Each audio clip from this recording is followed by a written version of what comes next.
On m'avait dit qu'à 30 ans, je saurais. Je saurais qui je suis, ce que je vaux, où je vais. La réalité, j'ai l'impression d'avoir joué aux mauvais jeux vidéo pendant 10 ans. Un adulte sur 4, c'est la stat officielle, celle des gens qui, dès 25 ans parfois, se réveillent un matin avec un sentiment de grand vide. Moi, j'ai 30 ans et je fais partie de ces 25%. On nous avait vendu la trentaine comme l'âge de l'affirmation, le moment où tu sais. Sauf que pour beaucoup d'entre nous, c'est surtout l'âge où tu réalises la collision. La collision entre ce qu'on nous avait promis et ce qui est vraiment quoi. Alors ouais, moi j'ai 30 ans, mais cette crise on l'appelle la crise de la trentaine ou la crise du quart de siècle. Moi ici je parle vraiment de cette période 25, 30, 35 ans, peut-être jusqu'à 40. C'est flou comme fenêtre, mais tu te reconnais dedans ou tu te reconnais pas, et si t'es là, t'es probablement dedans. Bref, la collision. Nos parents et toute la société nous ont fait grandir avec une promesse. À 30 ans, maison, carrière stable, peut-être une famille, mais aujourd'hui, on peut presque pas devenir propriétaire, et puis on voit des trucs un peu frustrants à notre époque aussi. Nous sommes en guerre. C'est qu'entre 25 et 40 ans, j'ai envie de dire aux gens qui nous écoutent ou aux enfants des gens qui nous écoutent, il y a peu de chances qu'ils aient une retraite comme on a aujourd'hui. Eh bien, ce discours... Non, laissez-vous. Non. 10 millions et demi de Français sont concernés. On va parler d'éco-anxiété. You are fake news. Sir, Go ahead. C'était ça, la vie d'adulte. Aujourd'hui, je vais pas te donner de conseils en productivité, je vais t'expliquer pourquoi, en tant qu'artiste ou en tant que créatif, tu t'en sortiras mieux que tous ceux qui n'ont rien. Et pourquoi cette crise, si ça t'arrive, c'est pas forcément une mauvaise chose. Je pense qu'au contraire, il y a du beau à en tirer. Pendant toute ma vingtaine, j'ai fait ce que je pensais que la société attendait de moi. Je postais tout, mes voyages, mes sorties, mes réussites, pas forcément parce que je voulais impressionner, quoique peut-être un petit peu dans le fond, mais surtout parce que je pensais que c'était ça réussir, que montrer ma vie sur Instagram, c'était prouver que j'existais. Il y a une étude récente qui l'explique bien. La dépendance à la validation extérieure, elle fragilise la construction de l'estime de soi, comme dans un miroir déformant. Et c'est exactement ça. Toute ma vingtaine à me regarder à travers un miroir déformant. Et en fait, j'ai un peu menti au début. Ou du moins, j'ai donné la stat la plus rassurante.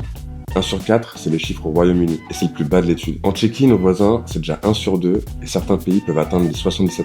Donc non, on n'est probablement pas 1 sur 4, on est probablement beaucoup plus, et ça change tout. Je te mets tous les liens de mes sources en description. Pour revenir à Instagram, du coup, il y a quelques mois, j'ai arrêté. Pas complètement, mais j'ai arrêté de nourrir le monstre en temps réel. Plus de stories quotidiennes, plus de regarder où je suis. Si je pars en voyage, tu sauras des semaines après quand je posterai une photo sur mon compte. Et tu sais ce qui s'est passé ? Bah rien. Le silence. Pas parce que les gens m'ont zappé. Certains sont toujours là, les vrais. Mais parce que j'ai réalisé que je jouais à un jeu qui n'existait que dans ma tête. Un jeu où je pensais que pour être accepté, fallait performer, le montrer, et ça en permanence. Cette crise du quart de siècle, c'est pas juste « je me sens perdu ». C'est la collision entre ce qu'on pensait que la société attendait de nous et ce que la réalité est vraiment. En fait, on réalise qu'on construit notre identité sur quelque chose qui n'est pas palpable, sur une réussite qu'on peut penser maintenant impossible à atteindre. Mais ce vide, c'est pas une fin. C'est le moment où je pense que tu peux te demander « c'est quoi mon succès ?» Le vrai succès, le mien, mon succès, pas celui d'un star, pas celui de la société, pas celui de mes parents, le mien. Et spoiler, la réponse, c'est pas forcément ce que tu crois. À 30 ans, on commence à avoir cette peur viscérale de rater sa vie. Tu scrolles YouTube, tu vois des génies de 22 ans qui percent, avec des millions de vues, des mecs qui vendent de fou, des mecs qui exposent à Paris. Et tu te dis, putain, je suis en retard, j'aurais dû commencer plus tôt, avoir mon style à 25 ans. T'as l'impression qu'il te faut le chef-d'œuvre, le truc qui va tout changer, la photo parfaite, la vidéo virale, le projet qui va enfin te définir. Mais tu oublies un truc essentiel. L'art, c'est pas une course de vitesse, c'est de l'endurance. Je vais donner quelques exemples qui sont souvent utilisés, mais ça fait du bien de s'en souvenir. Vera Wang, l'une des créatrices de mode les plus influentes du monde. Elle a lancé sa marque à 40 ans. Avant ça, 17 ans comme éditrice chez Vogue, 2 ans chez Ralph Lauren. Elle avait fait le tour de l'industrie avant même de commencer. Edward Hopper, un des peintres américains les plus reconnus du XXe siècle. Il a vendu sa première toile à 30 ans, et après, rien. 10 ans de silence. Son premier tableau acheté par un musée, c'est à 40 ans. Et sa vraie notoriété, c'est encore 10 ans plus tard. Harrison Ford, tu connais forcément, la légende. Star Wars, Indiana Jones. Tu sais à quel âge il a eu son premier grand rôle ? 34 ans. Avant ça, il était charpentier. Paul Cézanne, l'un des plus grands peintres de l'histoire. Reconnu par le public à plus de 50 ans, et avant ça, des décennies de critiques négatives. Et là, j'ouvre une petite parenthèse. Il y en a pour qui ça marchera jamais. Gauguin, Van Gogh, Kafka, Bach, tous reconnus après leur mort. Ce sera le sujet d'une autre vidéo, on en reparlera, mais juste, et si ça marchait pas en fait ? Enfin bref, je ferme la parenthèse. Pendant longtemps, j'avais peur de rater ma vie. Et ça m'arrive encore. Mais récemment, j'ai compris que j'avais tort sur toute la ligne. Ne pas avoir de méga succès dans ton art à 30 ans, bah c'est pas grave. Le succès, c'est pas un moment, il a pas de date limite. Comme on dit, trust Trust the process. Moi aujourd'hui, je vis au Portugal. Et parfois c'est serré financièrement.